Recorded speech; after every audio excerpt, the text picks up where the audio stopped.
আসসালামাইকুম, শুভ বিকেল।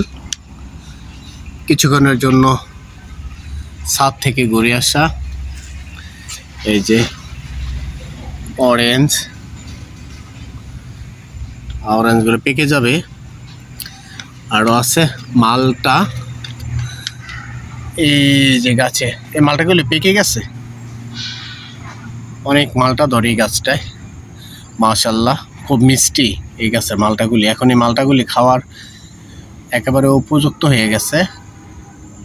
সন্ধ্যা হয়ে গেছে, ক্যামেরায় এতটা বোঝা যায় না, হালকা হলুদ হয়ে গেছে। এটি হয়তো আর 1 মাস রাখলে আরও বেশি হলুদ হবে, তবে এই মালটাগুলি এত বেশি হলুদ না, তবে সাইজে খুব বড় হয়েছে। এই মালটা গাছ আমাকে প্রায় 7-8 বছর ধরে ভালো ফল দিচ্ছে। শুক্রিয়া, মাশাল্লাহ। আছে ও আমার ফুল গাছগুলি, অনেক ফুল গাছগুলি পড়ে যাচ্ছে, প্রায় সময় ঝড় বৃষ্টি হলে পড়ে যায়। বাগে ছাদে শীতের দিনে আসলে এই গাছগুলিতে আরো অনেক ফুল ফুটে। আমি অবসর সময়ে চারা গাছ লাগাতে ভালোবাসি।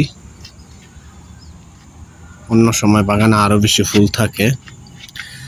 কাঠগোলাপ আছে, এই যে এই ফুলের সঠিক নামটা আমি জানি না। আমার বাগানে সৌদিয়ান খেজুরের কিছু চারা আছে, অনেকগুলি চারা আছে, আরো আছে ওদিকে আছে। একদিন সময় হলে এখান দিয়ে আরো অনেক গাছ আছে, আমি চেষ্টা করব দেখানোর জন্য। সবাই ভালো থাকবেন, সুস্থ থাকবেন, নিরাপদ থাকবেন। আসসালামু আলাইকুম, আল্লাহ হাফিজ।